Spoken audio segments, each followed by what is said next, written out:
सुप्रभात बच्चों। आज हम संस्कृत के आपके चतुर्थ अध्याय का अध्ययन करेंगे।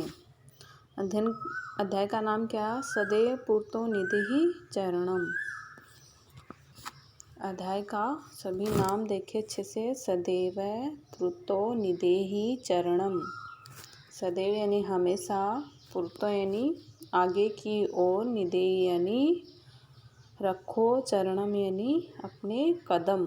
सदैव अपने कदम आगे की ओर बढ़ाओ।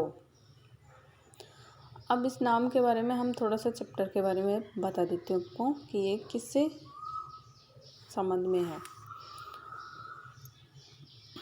यह गीत श्रीधर भास्कर वर्णेकर के द्वारा भी रचित है। यानी किसके द्वारा रचा गया है? श्रीधर भास्कर वर्णेकर के द्वारा। इस गीत में मनुष्य को आगे बढ़ने की प्रेरणा दी गई है। इस गीत के रचयिता श्री वर्णेकर एक राष्ट्रवादी कवि है। उसमें मनुष्य को आगे बढ़ने की प्रेरणा दी जाती है। इस गीत के द्वारा उन्होंने जागरण एवं कर्मठता का संदेश दिया है। मतलब जागृत किया गया मनुष्य को, और कर्मठता यानी अपने कार्यों के प्रति सजग रहना। इस गीत में पंचझटिका छंद है। छंद कौन सा है? पंचझटिका छंद है, जिसके प्रत्येक चरण में 16 मात्राएं होती हैं। छंद में इसके हर एक पैराग्राफ में कितनी मात्राएं हैं? 16 मात्राएं। हिंदी में इसे क्या कहते हैं? चौपाई कहते हैं। कविता का सार अब इस प्रकार है। थोड़ा हम इस कविता का आपको सार भी बता देते हैं, ताकि पढ़ें तब आपको अच्छे से समझ में आ जाए। हे मनुष्य, तुम आगे बढ़ता चल। तुम्हें मार्ग में जो चुनौतियां हैं उन्हें पार करता हुआ चलता जा। तुम सदा ही आगे बढ़ते रहो। मतलब इसमें ये कह रहा है कि तू आगे बढ़ता रहे। तुम्हारे मार्ग में जितनी भी कठिनाइयां हैं उन सब का सामना करते हुए भी तुम्हें आगे ही बढ़ना है। चाहे तुम्हारे निवास पर्वत के शिखर पर है, चाहे तुम्हारे मार्ग में कांटा भरे पड़े हैं, परंतु तुम्हें आगे बढ़ते रहो। तुम बिना साधन पर्वत को भी पार कर जाओ। तुम्हारा बल ही तुम्हारा साधन है। मतलब अगर तुम्हारे पास कोई साधन नहीं है, फिर भी तुम्हें क्या करना है? आगे बढ़ना है। तुम्हारी शक्ति, खुद का आत्मविश्वास और खुद की शक्ति ही तुम्हारा क्या है? साधन रूप में काम करो। अब तीसरे पैराग्राफ का थोड़ा सा हिंदी में बता दूँ। तुम्हारे मार्ग में तीक्ष्ण पत्थर होंगे, चाहे तुम्हें हिंसक पशु चारों ओर से घेर ले, परंतु सभी विघ्न बाधाओं को पार करते हुए तुम्हें क्या करना है? आगे ही बढ़ना है। तुम्हारे मार्ग में पत्थर भी आएंगे, नकुले पत्थर भी आएंगे, हिंसक पशु भी आएंगे, फिर भी तुम्हें सारी बाधाओं को पार करके आगे ही बढ़ना है।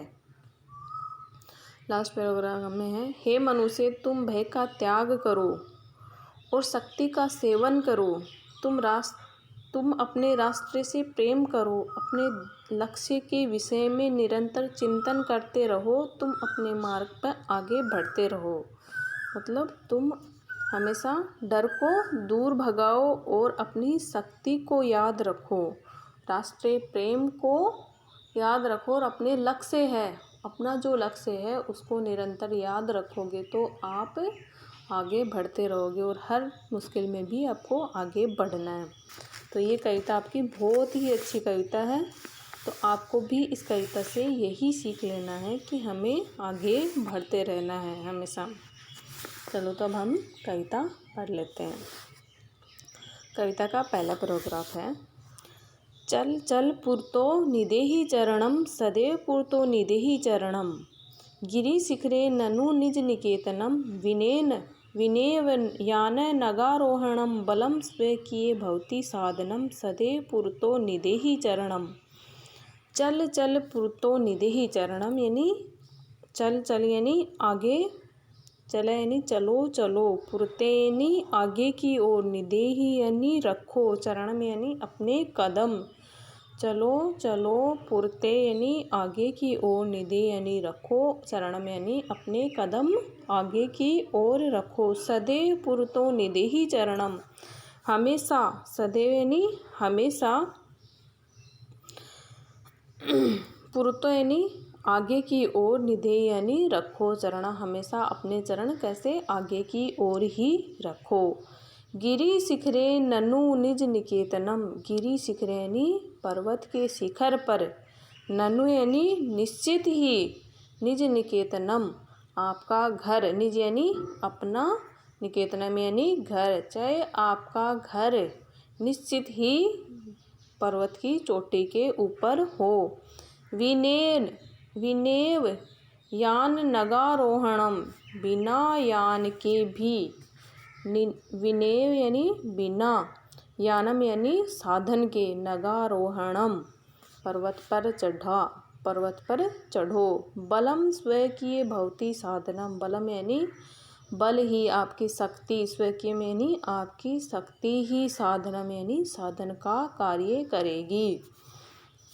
सदैव पुरतो निदेहि चरणम, हमेशा, सदैव यानी हमेशा, पुरतो यानी आगे की ओर, निदेहि यानी रखो, चरणम यानी कदम, अपने कदम हमेशा आगे की ओर ही रखो।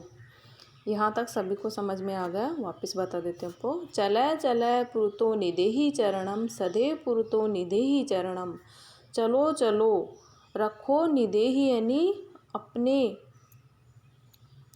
आगे की ओर अपने कदम रखो, सदैव हमेशा अपने कदमों को आगे बढ़ाओ। गिरि शिखरे ननु निज निकेतनम, विनेव यान नगारोहणम, बलम स्वकीय भवती साधनम, सदैव पुरतो निदेहि चरणम, अपने घर चाहे पर्वत की चोटी पर ही क्यों ना हो, बिना साधन के भी हमें अपने घर तक, यानी घर का मतलब अपना लक्ष्य चाहे पर्वत की चोटी के ऊपर है, हमारे पास चाहे कोई साधन भी नहीं है, फिर भी हमें अपनी बल यानी अपनी शक्ति के शक्ति को साधन के रूप में उपयोग करके हमें अपने लक्ष्य तक पहुंचना है। इसी पैराग्राफ का ये मतलब था। दूसरा पैराग्राफ पढ़ते हैं। पथि पाषाणम विस्मा प्रखर, हिंस्त्रा पश्व परितो घोरा, सुदुष्करम खलु यद्यपि गमनम, सदैव पुरतो निदेहि चरणम। पथि पाषाणाः विस्माः प्रखराः, हिंस्राः पशवः परितो घोराः, सुदुष्करम खलु यद्यपि गमनम, सदैव पुरतो निदेहि चरणम। पथि यानी मार्ग में, पाषाणम यानी पत्थर, विस्मा यानी विषम प्रकार के, प्रखरा यानी तीक्ष्ण यानी नकुले, हिंस्राव यानी हिंसक पशु, पशु यानी पशु, परित यानी चारों ओर, घोर यानी भयानक, सुदुष्करम यानी अत्यधिक कठिनाइयों से भरा, खलु यानी निश्चित ही, यद्यपि गमनम आपकी मार्ग, यद्यपि यानी हालांकि, गमनम यानी गमन करना है। पथ यानी मार्ग में, पाषाण यानी पत्थर, मार्ग में अनेक प्रकार के विषम प्रखर पत्थर मिलेंगे। हिंसक पशु परितः आपके मार्ग में अनेक प्रकार के नकुले पत्थर, अटपटा सा आपका मार्ग होगा, जिस तक आपको अपने लक्ष्य तक जाना है, उसमें अनेक प्रकार के पशु भी मिलेंगे, पत्थर भी मिलेंगे। वो मार्ग एकदम आसान नहीं होगा, बहुत ही कठिनाइयों से भरा हुआ होगा, फिर भी आपको क्या करना है, आगे अपने कदम रखने हैं। इस पंक्ति के माध्यम से कवि ने समझाना चाहा है कि जब आप अपना लक्ष्य निश्चित करते हो तो उस लक्ष्य तक पहुंचने के लिए हमें अनेक कठिनाइयों का सामना करना पड़ता है। वह मार्ग एक आसान मार्ग नहीं होता है, इसीलिए हमें उस मार्ग को पार करके ही अपने लक्ष्य के ओर जाना होगा। तो यह नहीं कि हमें मार्ग में थोड़ी कठिनाई महसूस हुई तो हम उस मार्ग को छोड़ दें। तो कवि यही कहना चाह रहा है, मार्ग में अनेक विषम प्रकार की कठिनाइयाँ आएंगी, वह मार्ग आसान मार्ग नहीं होता है, इसलिए आपको उस कठिनाई के मार्ग को पार करते हुए सदैव पुरतो निदेहि चरणम, अपने पैर अपने कदम आगे ही बढ़ाना है अपने लक्ष्य की ओर। आ गए सभी को? 2 पैराग्राफ होंगे। लास्ट पैराग्राफ आपका, जिहि भीतिं भजय भजय शक्तिं विदेहि राष्ट्रे तथा अनुरक्तिं कुरु कुरु कुरु सततं ध्येयं स्मरणं सदैव पुरतो निधिहि चरणम। जिहि यानी त्याग करो, भीति में यानी डर को, भजय भजय भजय भजय यानी याद रखो जपो, शक्ति में यानी अपनी शक्ति को, विदेहि राष्ट्र तथा अनुरक्तिम, विधेय यानी करो, राष्ट्र यानी अपने राष्ट्रीय से, तथा अनुरक्तिम, अनुरक्तिम यानी प्रेम करो। अनुरक्ति का अर्थ क्या होता है? प्रेम करो। किससे? अपने राष्ट्र से प्रेम करो। कुरुम कुरु कुरु सततम ध्येयम स्मरणम, करो करो, सततम यानी लगातार, ध्येयम यानी लक्ष्य का, स्मरणम यानी याद करो। बार बार किसका याद करो? अपने लक्ष्य को याद करो। जिहि, अब इस लाइनों का अर्थ कर, जिहि भीति भजय भजय शक्तिम, डर का त्याग करो, बार बार जपो, किसको? अपनी शक्ति को, मतलब डर को दूर करो और अपनी शक्ति को हमेशा याद रखना चाहिए। विधेहि राष्ट्र तथा अनुरक्तिम, हमेशा अपनी राष्ट्रीय सत्ता को याद करो, अपने राष्ट्र से प्रेम करो। कुरु कुरु सततम ध्येय राष्ट्र स्मरणम, अपने लक्ष्य को बार बार याद रखो, ताकि आपको अपना लक्ष्य याद रहेगा तो आपको उन कठिनाइयों का सामना करने में एक हौसला मिलता है, साहस मिलता है, जोश मिलता है। तो हमें बार बार अपना लक्ष्य याद रखना चाहिए। सदैव पुरतो निदेहि चरणम, और अपने पैर आगे बढ़ाते रहना चाहिए। तो ये आज आपकी एक छोटी सी कविता थी संस्कृत के अंदर, बहुत ही अच्छी कविता थी, सभी को अच्छे से समझ में आएगी। फिर से एक बार दोबारा इसका अर्थ बताते हैं आपको।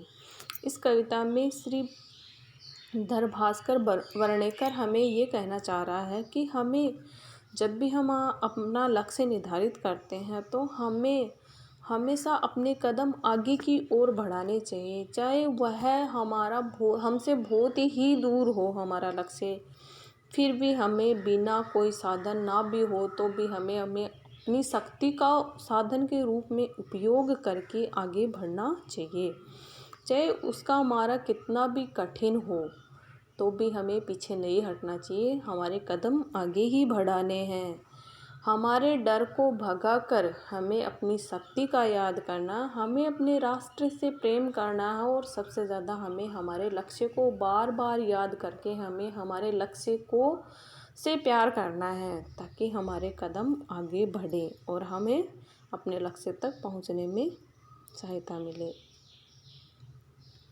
यही आज की कविता थी।